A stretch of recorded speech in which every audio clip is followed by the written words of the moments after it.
All right, we're up. Okay, so welcome everyone to the April 9th Public Safety Committee meeting. I see no one from the public here. Let's see, six of us and six. So we'll move to the first discussion item. Chief, what's the status of the one-way over at the middle school? How's it working? Things working pretty good. We haven't received any complaints, and my traffic unit hasn't received any complaints. We got one complaint that the barricades weren't down one day. Right. We took care of that, and since then I haven't heard anything. Yeah, no, it's so the kids did a presentation on the program, and they included the picture, Chief, of you and me moving one of the barricades that Oh yeah. first day. Yeah, it was you were in there. You were famous. Uh, but I've been in contact with the teacher, and everything's been pretty good there. So, Okay. Yep. and hopefully they'll win a prize for that. And the good thing is, it's not, it doesn't cost us a lot of manpower to do. We put it up, and it seems pretty much seems it works itself. So Yeah, yeah. It's a good lesson because we had on Burnett, there were always the barricades there, but we didn't have the sign that said "Do not enter." That seems to make the difference. yeah, yeah, People think you can go around barricades, that maybe there's a hole in the road or something, but when you say "Do not enter," it's pretty clear that you're not supposed to do that. So, um, okay, and so at the As a parent, just to add, as a parent who drives to MMS, it's working great. I love it. There And you're you right, go. Vic. The There you the go. sign really helps because I haven't seen a car try to go through the barricades. No, and we have it on video, cars doing it. The kids showed because, as I said, people thought you could go around. So, um, so Chief, we talked this morning at Engineering Public Works about the high school. Uh, Mr. Kittner worked with our consultants, Dynamic Traffic, and they're proposing to make Academy one way temporarily in the morning for about a half hour, coming out towards Parker and doing drop-offs there. And then we're also talking about something with Kensington and maybe North. Um, we were told that some of the students at the school are doing something similar to what the middle school students did. They're looking at the problem and going to come up with a recommendation. So when we get that, we're going to take a look at everything. We'd like you to be involved too, and then come up with some recommendations that we'll offer to the principal and the school district. okay, sounds good. Our traffic bureau was down there a couple days too, as well. We heard there were some tickets been given out. Yeah, but what they found out is that a lot of people, there's nowhere else to drop the kids off at, so in front of the school. So the parents that were dropping off and going, just drop off and go, we let them go. The ones that were sitting there, squatting, that's the ones we ticketed. And they were observing it, and they came back to me and said, maybe if we stop traffic coming from Kensington onto Parker, that would help out a lot. So that was just their observation of being out there. Okay. Well, we'll share that with Paul so that, when we factor all that in, that certainly makes sense not to have, and I think Malia spoke about that because she was in traffic today, right? Yeah, the left turns are real killer. Right. Yeah. So, but that's our next, we want to tackle that high school issue sooner rather than later, and certainly before we move forward with any bike lane there. Anything else on the school drop-offs? We good? Okay. So tell us the status of the police vacancies. Last month we were talking about 3, and I think you had the test, and where are we now? Yeah, so we had the written test Monday. We had a little under 30 take the test. How many? Under 30. Under 30, okay. Yeah. So, but that's people that we allowed to take the test. We had about 20 more that are already police officers that had in their applications, but they didn't take the test. Wow. So, we have them as well. The candidates that took the test, we should get the results back Friday, no later than Monday. We had the physical fitness test on the 17th. So once we complete that, then we'll do our rankings, and then we'll start the interview for the open positions. Okay. So that's quite a lot, the 20 that are current police officers, right? Right. Are you looking at those first?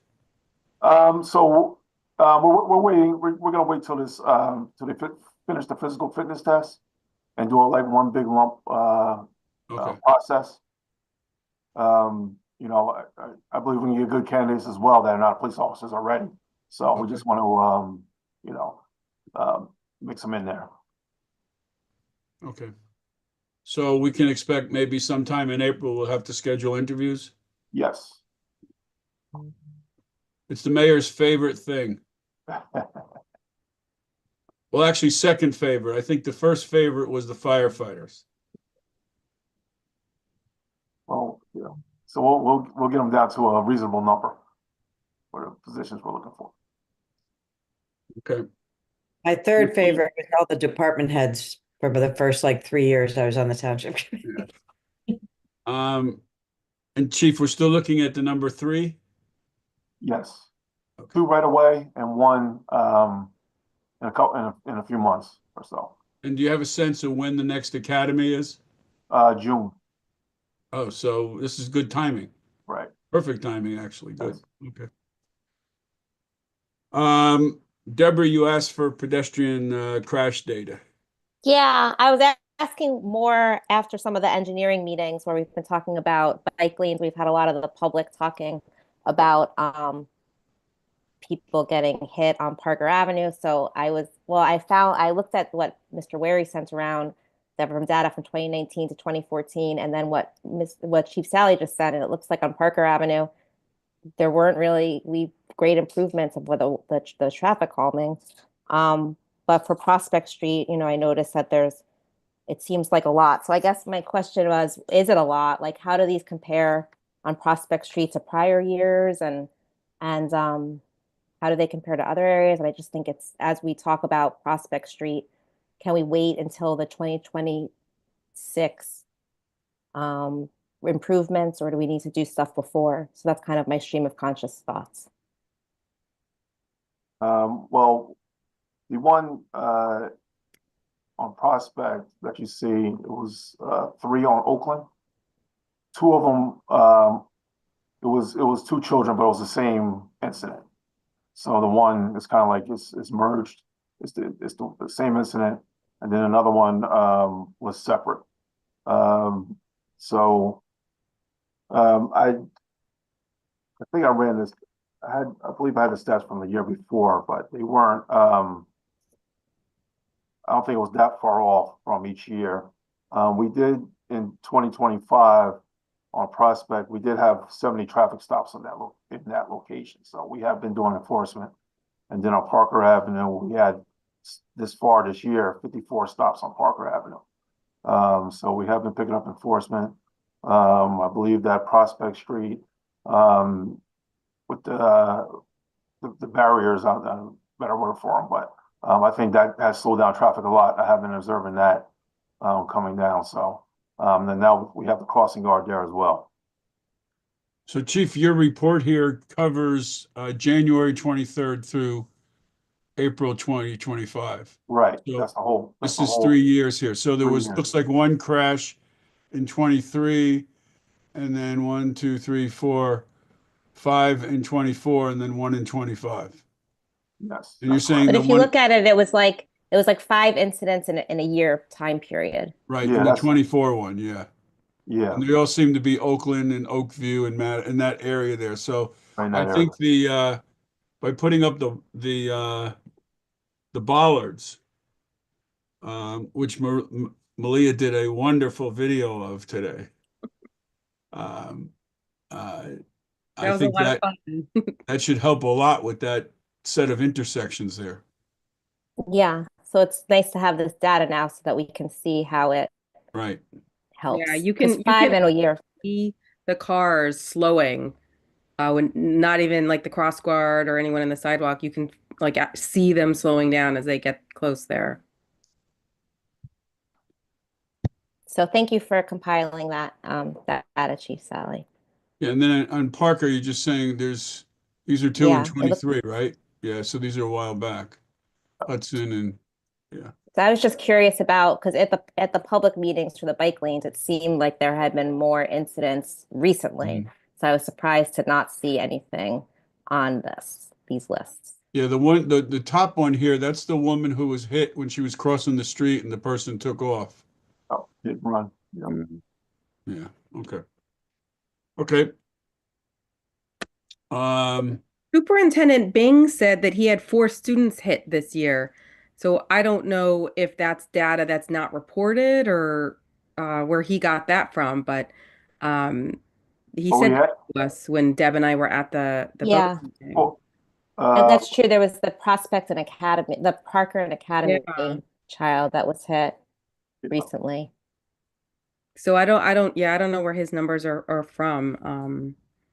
Is And- this data that you're pulling just from what people call in and You said this- report in?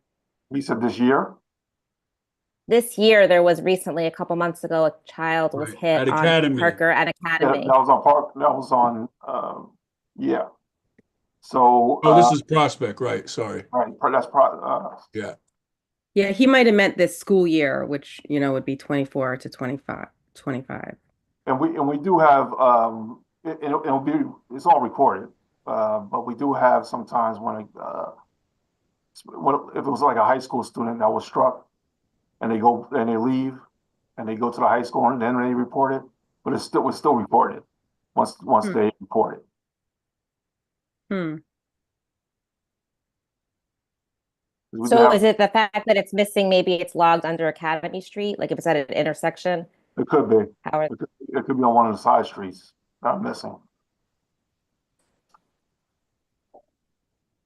Well, I'll look into that. thank you.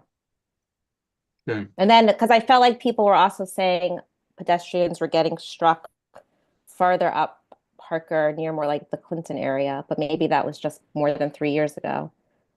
Could be. Um, I'll look at, I'll run the side streets as well to see if there's anything near Parker. So Thank you so much, Chief. the only thing I can tell you that compares is a number of years ago, I did a proposal to get state aid, state technical assistance that we did for Parker. I'm sorry, for Prospect and a couple other streets. And I did look at the crash data, and honestly, the bigger problem we had at that time was at Harvard and Prospect. We Way used to have improved a lot of now. accidents there. People going All the through the time. stop signs all the time. So occasionally we had a couple others, but since the light was there, that whole area has stopped. And now, since we put the bollards up, I think we're going to see even a lot less going forward. Yeah, also on Prospect around the curve, just past that light, people used to crash into that front lawn I of used that to crash house into all the that front. time. Yep. Yep. And then we put Yeah, the so all signs up that's been and improved. changed that to 15 miles and, did all that too. So. It's nice to see how traffic calming measures actually like work with the crash data and also the enforcement, as Chief Sally was just saying. So it's good to remind us that like we do things and then there are results. Okay. Chief, I included the 21st Century Policing Report, and this was something that I saw when we were at that conference at Kane, and thought that it would be useful to just go over a little bit and see, from your perspective, how are we doing in matching up with some of these recommendations. Of course, since we have a new president, all this stuff has been thrown out. All the diversity and everything else, but I still think there are best practices here. So I'm just going to put it up. Just get your comments about some of the pillars, about building trust and legitimacy, and they talk about, that it's for both sides, police and community, and how do you think we're doing in this sort of bucket here?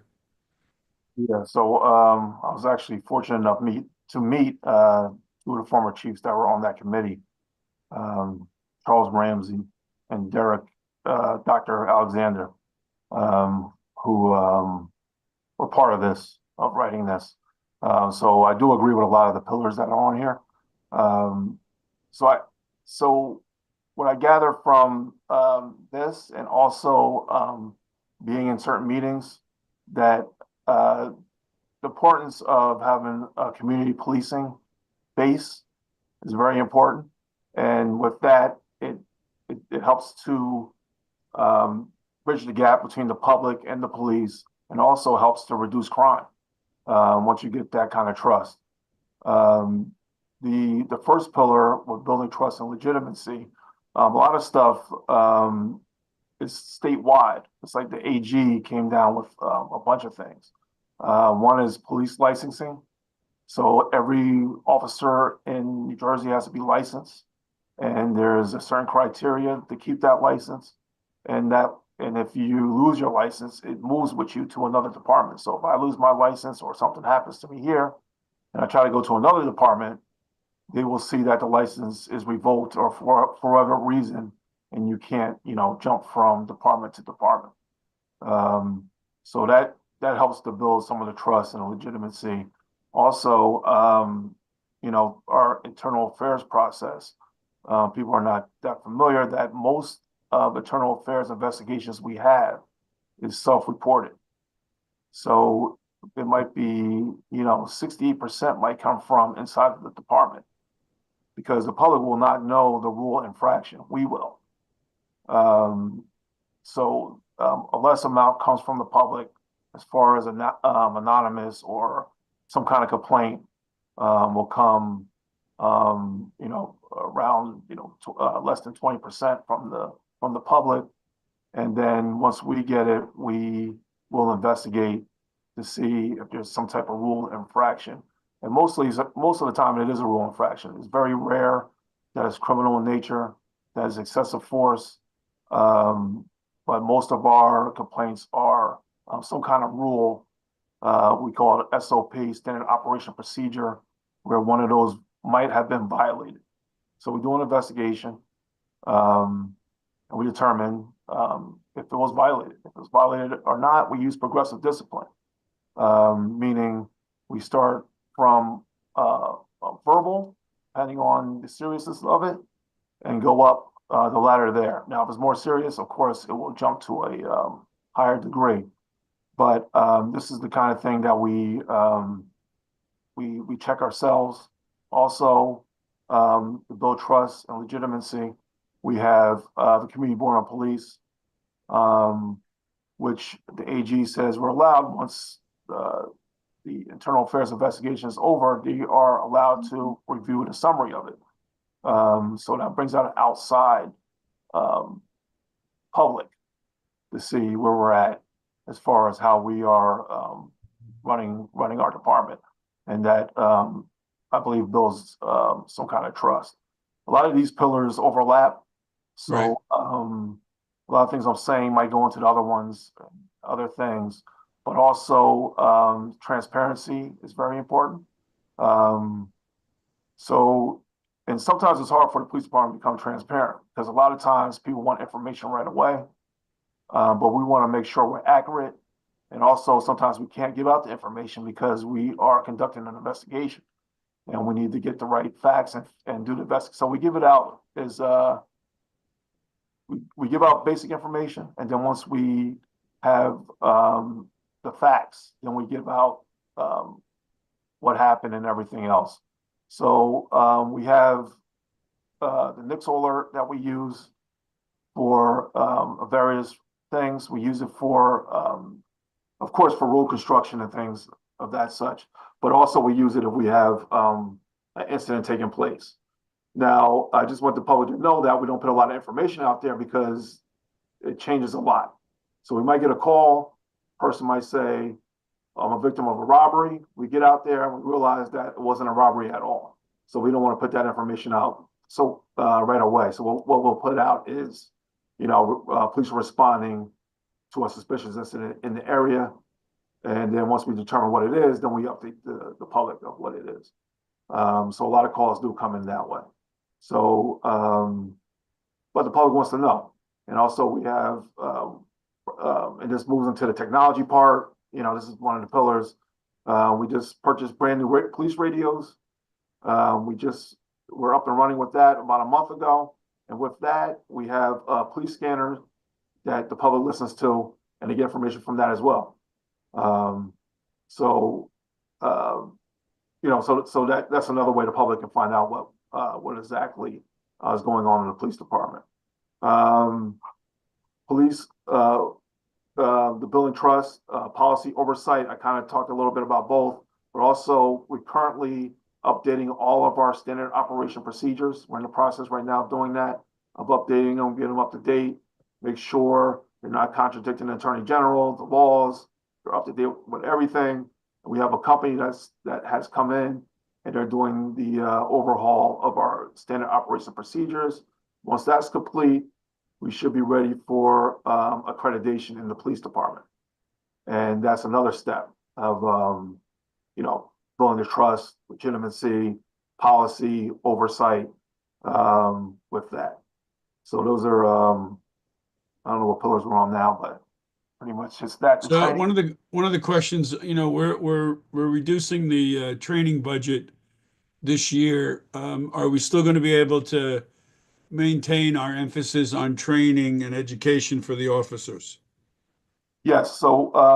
So with police licensing and also with the AG guidelines, we do have mandatory trainings we have to do.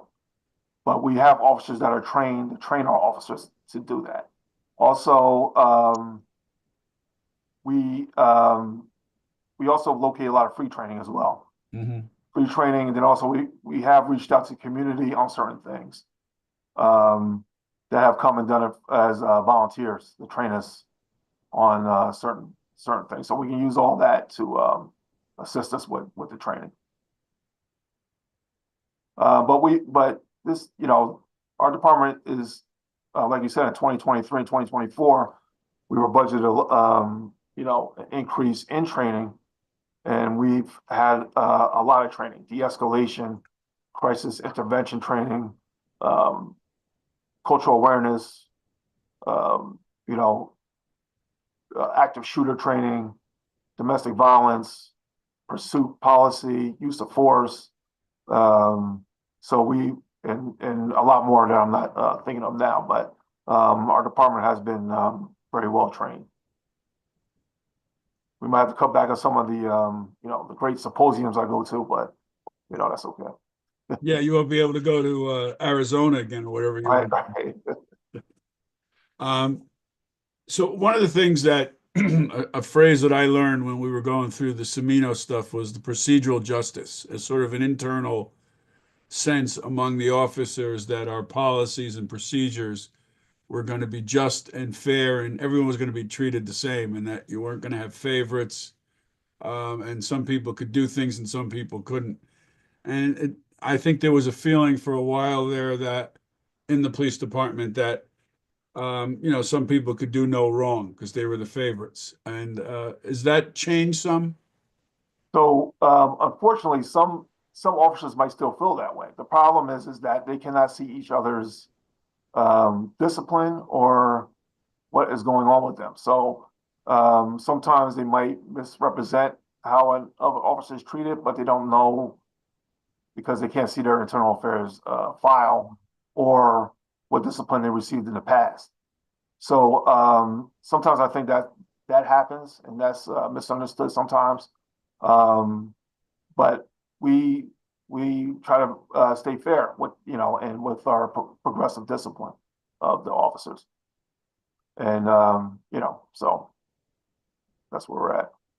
And you're comfortable with where we're at right now and how we're interacting with the community? Yes, I always think we can do more, but we're doing a lot. you know, we piggyback on a lot of organizations that are doing things in the community, or a lot of events that are taking place. We, you know, partner with the AAA on pedestrian and crossing the street, easy ride, bike riding. We join with them. Our open gyms, that's YouthNet. We join with them. Maple Fest, we put a table out. We respond to all the you know, and we're part of all the planning of the major events as well. Right. Even though we might not participate, but we're part of the you know, the working of what is going on with that event. You know, the big events that we have, 4th of July and Juneteenth and everything else.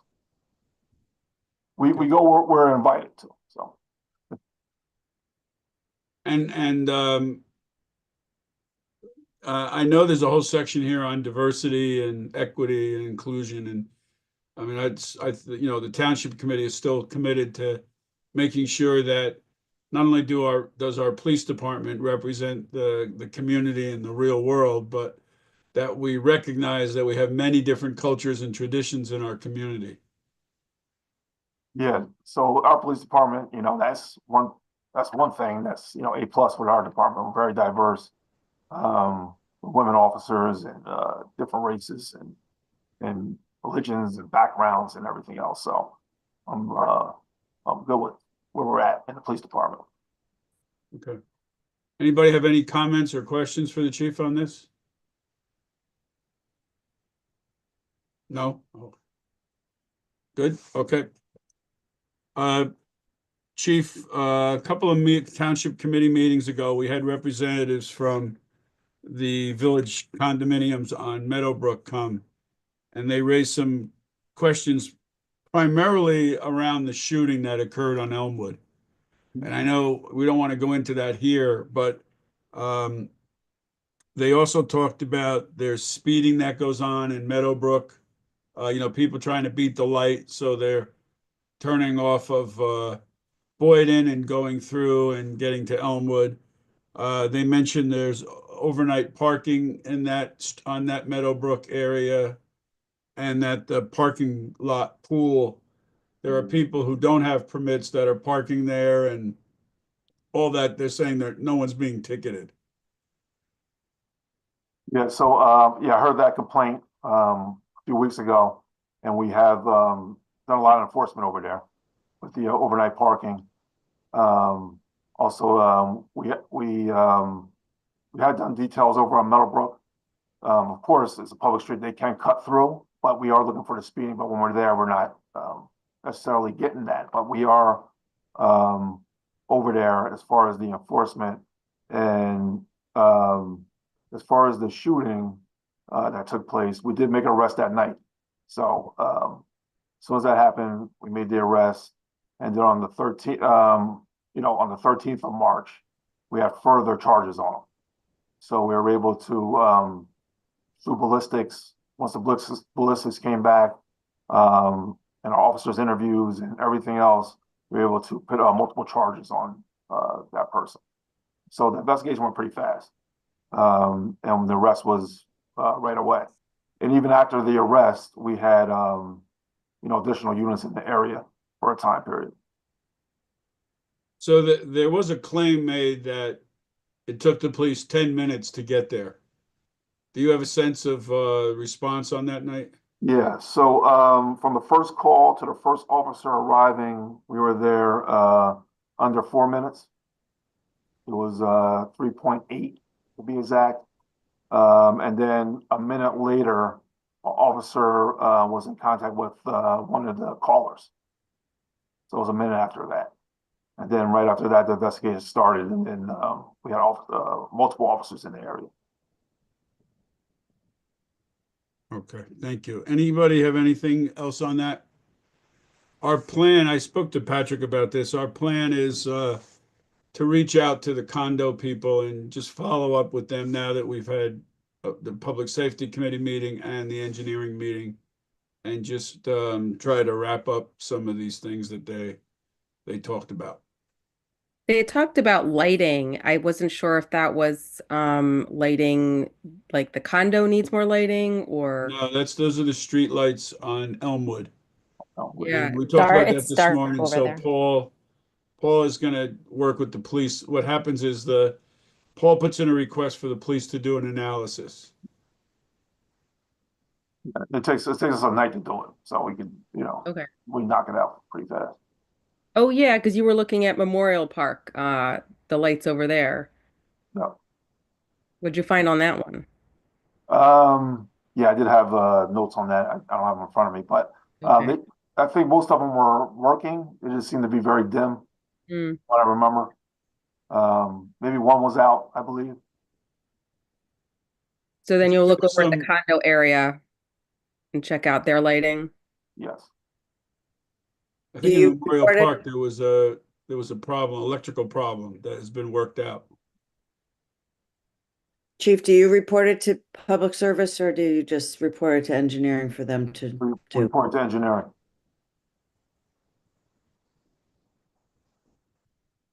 We try to get a poll number and all that stuff and what particular light. I think Memorial Park didn't have poll numbers, but the sergeant was pretty descriptive of where these lights were. He kind of like pretty much drew a map with it. Okay, Chief, I had asked you today to just give us an update on following the Attorney General's directive. I heard that Homeland Security and ICE have put out some more, I don't know what they would even call it, directives on their own that may clash with what our Attorney General and our governor are saying. Have you heard anything? Have you seen any more activity? I have not, and we sticking with the Attorney General of his recommendations. We haven't changed anything from what we, originally put out and what the AG put out. Okay. Anybody have any questions on that ICE stuff or? Okay. Let's go to the police report.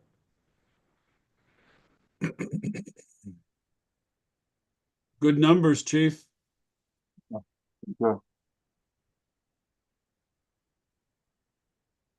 Yeah, so that's great numbers.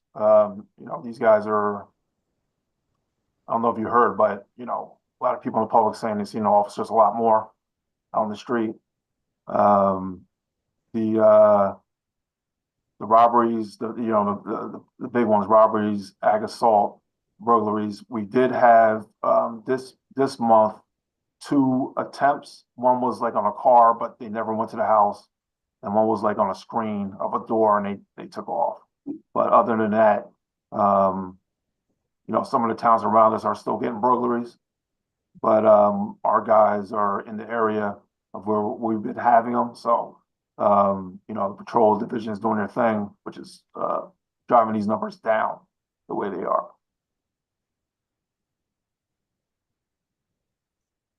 Any questions? This is for January and February of this year, so. Even like auto theft is statewide going down. It's been going down for the last Right. 3 years or so. But the big one is that, we have been getting a lot of thefts the last couple of years, so that's pretty good that we're going down with that as well. Yep. We do have, again, we do have a walking officer patrol, universal officer who walks in the stores. So I tend to believe that cut down some of the shoplifting, him in the area. So keep that. Any comments on this? Well, I think you said auto theft was down because the burglary was going up, right? Like they weren't taking just the car, they were breaking in to get the keys for the car. Yes. Yeah. But now the burglaries are down, so That's down. yeah. So, yeah, keep it up. This is helpful the way it's presented to everybody? I'm assuming that the numbers Yes. are, it's like comparing like the same time period from last year. Yes. Yeah, January, February. Yeah. I love these PDFs that you send around, Vic. Thank you so much. Okay, I got nothing else to do. I can give you some other things if you'd No, like. that's okay. Okay, and we'll move to traffic. These are good numbers too. A lot of green increases. Woo! Yeah. All numbers are going in the right direction, so that's good. If you go all the way down, you see that the traffic details have decreased. I think that's helped us out with the numbers you see up above. We're trying to we tell officers the areas we want them to go to, but we're allowing them to do their thing once they're there. So we're not like, holding them on one spot for an hour. So I think that's helping a lot with that. And officers are just doing a great job with that. So hopefully So last What do you month, our, mean? I'm I'm sorry, go ahead. sorry. What do you mean by a traffic detail as opposed to just going out? So a traffic detail is, so we'll get a complaint on Meadowbrook Place, right? That they're speeding. So we'll direct the officer to go to Meadowbrook Place and do a detail there. So that means he'll call it out and he'll sit at that location for 40 minutes. That's a traffic detail called out. Now, if I say, just stay on your post. Meadowbrook Place is a area where we're having complaints, but just, ride that area. That officer ride the area, then if they see a traffic violation, then they stop it, but they're not calling it out. They're not just sitting there. They're moving around. Yeah. Okay, that makes sense. So I have a last month, question. go ahead, Deb. Sorry. Go I was ahead. just going to ask, all these numbers look so great, like green's in the right area, red's in the right area. And I know sometimes we get hard on our PD about these not looking as good. So it's been, I guess this is 2 months of data with the new 12-hour and 12-hour shifts. So are we like, keep up the good work, like complimenting, because we always kind of get negative towards them. And I'm just thinking about like morale. Yes. I don't know what procedure is. Reward. Yes, they're doing great. Yep. Yeah, no, I think this is, we, again, Chief, we're not looking to get people more tickets, but we are trying to respond to what we're hearing in the community. And people are feeling that, traffic is out of control, driving's out of control. And so these numbers, I think, reflect a response to the community concerns. And so that's very good. And we thank the officers for doing this. Yeah, I was gonna add to that. This is because we get so many requests for traffic calming and all that, but at the same time, we can't keep investing in infrastructure to engineer everything. So it has to be a partnership between engineering and enforcement. So really grateful for these numbers.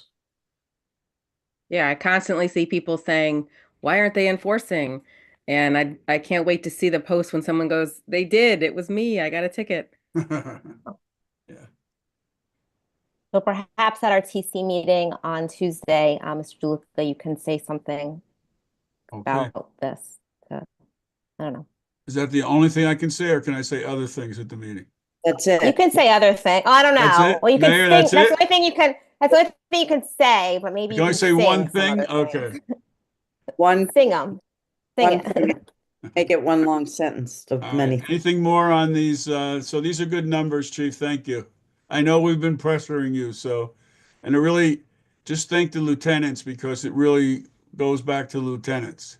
Definitely. And I look at those, we all look at those monthly reports and it's really the motivation from the lieutenants down to the sergeants, down to the officers. So, Yep.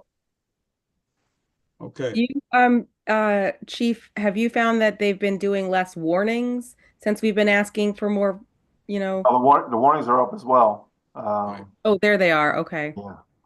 So it's all around. Yeah. All right. Great.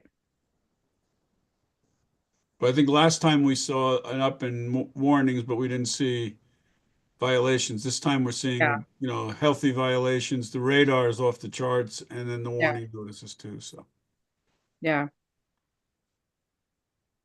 okay. All right. We don't have anyone from the community board on police here, so we won't have that update. Patrick, do you have anything on OEM? To do a few things. Hurricane season is coming up. June 1st it starts. They just released predictions for this year for above normal activity. And so, what that means in terms of numbers, where we might normally get or what we expect to get about 9 hurricanes compared to an average of 7.2 for those major on an average of just about 3. So probably next month we'll, maybe we do a little bit of education and training with our OEM about that. And I know that the county starts to get stuff down to us, so we'll be sure to push that out. We've got a gubernatorial debate coming up Wednesday, April 23rd at the Woodland. The police department's put together an order on that, and we will have an OEM meeting that week, probably that Monday, just prior to go over it, since it'll be a big event. I think it's over 400 attendees at the Woodland. So we'll have a meeting prior. And on CERT training, we have been getting out information on CERT training. So thanks to Sergeant Wright and Sergeant DeFazio, who's been pushing that out to our CERTs. We've got coming up this month 2 trainings, one with one training, I'm sorry, one with Middlesex OEM, and then one in June at New Jersey Transit. And also a request out from East Orange, who's looking for other search from other municipalities to help with an event that they're having at the end of this month. So we've had a good line of communication with them, thanks to the police sergeants. So that's my report. Is there a role the CERT can play in the gubernatorial debate, security stuff? Yeah, could be. We can talk to the chief about it. Absolutely. That might be a good role for crowd control and directionals and stuff like that, because there's gonna be a lot of out of town people too, I would bet. Yep. Yeah, a lot of traveling, parking issues, and just a lot of attendees. So yeah, absolutely. We'll reach out to them. Okay. Anything else? Anything on OEM for Patrick? We're good? Keep moving. South Essex Fire Department, going to share. What am I going to share? I'm going to share this. So we approved the budget, $17 million budget. This gets broken out roughly 55% to 45% between Maplewood and South Orange. We did reduce the budget by about 90,000. But one of the biggest expenses that actually was brought into the budget this year is $2.7 million for pension costs. That was still carried over in each individual department in past years. So, and then our capital budget is $2 million.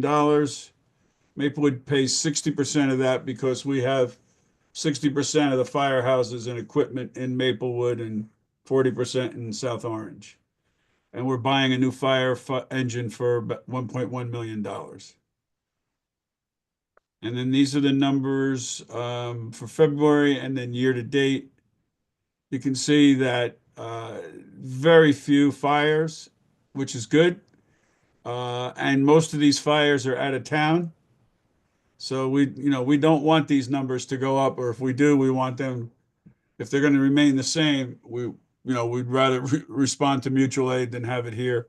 Cooking fires, we just had one recently. Gas leaks, anytime we have road construction, we get gas leaks. And then our big numbers, as you see, over 40% it has to do with EMS, whether SEFD is providing it, which is 33%, or some of the other agencies like the South Orange Fire Rescue Squad, rather, and some of the other ambulances. Smoke detector activation and alarm activation still, pretty high. So we do responses there. So,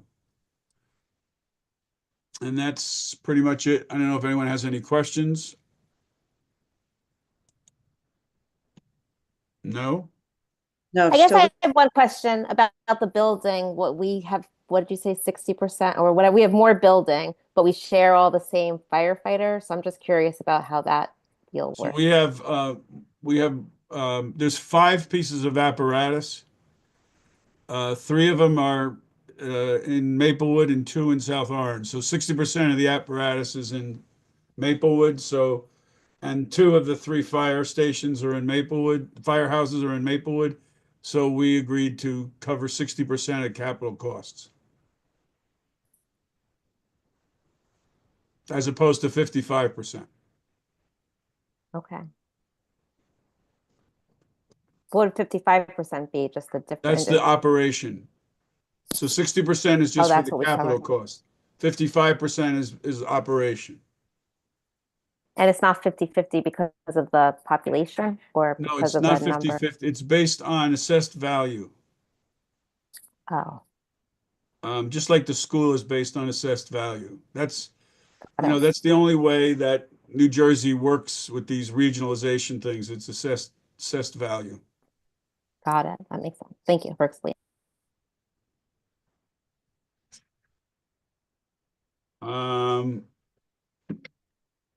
Oh, I'm sorry. We missed the overtime report. Is there anything to talk about? Or are we doing all right? Chief, you're on mute. Maybe you don't want to talk about it. No, actually, that's trending the right way too. Everything's trending down.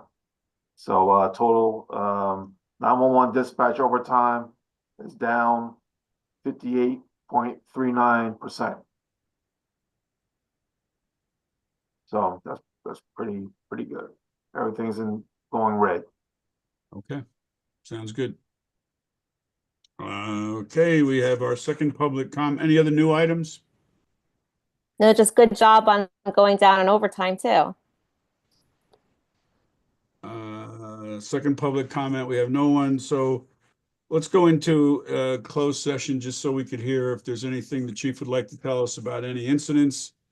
Also, I'd like to just do a little deeper dive on the schedule and how it's working and any impact it's having, and then any personnel things you want to bring up. So can we get a motion to go into closed? I move to go into closed. I second. All in favor? Aye, we're in closed. Aye. Patrick, you want to